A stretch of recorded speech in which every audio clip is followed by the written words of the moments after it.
Hello guys, gagawa ako ng merienda namin ngayon hapon. Kamuting kahoy ito kinayod, tapos lalagyan ko ng saging. Ito oh. Ang tawag nito sa amin sa Samar is baduya. Sinong marunong nito? Nakakamis na kasing kumain nito. Si nanay nagagawa nito dun sa amin. Kaso ngayon hindi na, matanda na siya. Kaya ako gagawa nito para matry ng mga anak ko. Kung anong pagkain sa summer. Kung anong snack dun sa amin.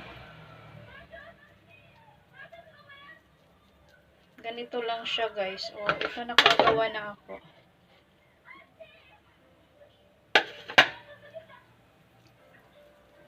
I'm sure sa mga taga Samar, Leyte, or sa ibang lugar na may ganito na gumagawa nung kapanahunan pa nila nung bata pa.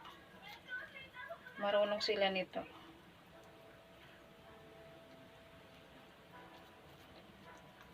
Ganito lang.